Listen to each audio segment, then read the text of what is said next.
Assalamualaikum warahmatullahi wabarakatuh. Kita ada donat yang pelbagai perisa. Dan dia berdekatan dengan Kem Askar Sungai Layak. Jadi kalau tuan-tuan perempuan nampak je pintu Kem Askar tu, tengok belah kanan. Kalau daripada Kem Askar, tengok belah kiri.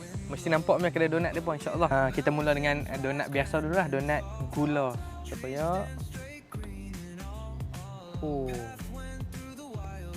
dia punya gula dia bagi penuh. Dia punya lembut dia, masya-Allah. Donat dia lembut, tekstur dia padu. Cayak mulut tu. Sedap.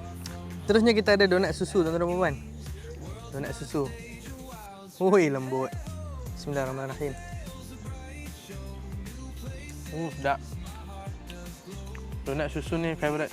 Ini donat serbuk coklat.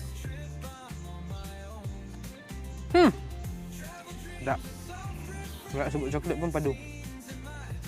Ni kita panggil macam meleleh. Tak nak habis tak? Habis bibiak. Dia punya flavor tiramisu. Topping dia red velvet. Yang bestnya dekat situ kita boleh pilih topping ni.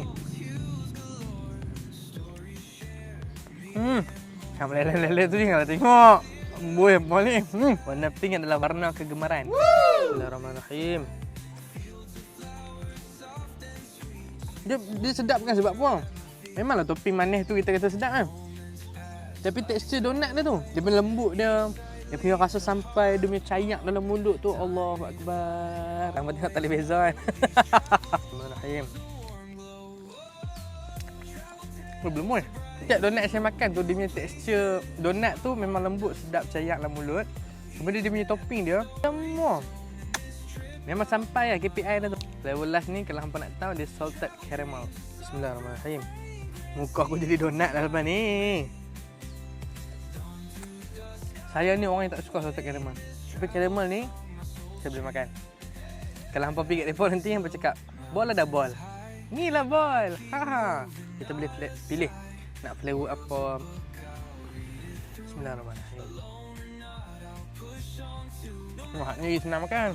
Kalau nak PKL, baru nak masuk tu SP dah habis. Siapa-siapa yang berminat nak dapatkan donat, nak dapatkan bol, boleh cari dekat Apit Donat. Lokasi dia dekat Sungai Layak, berdekatan dengan pintu Kem Askar Sungai Layak.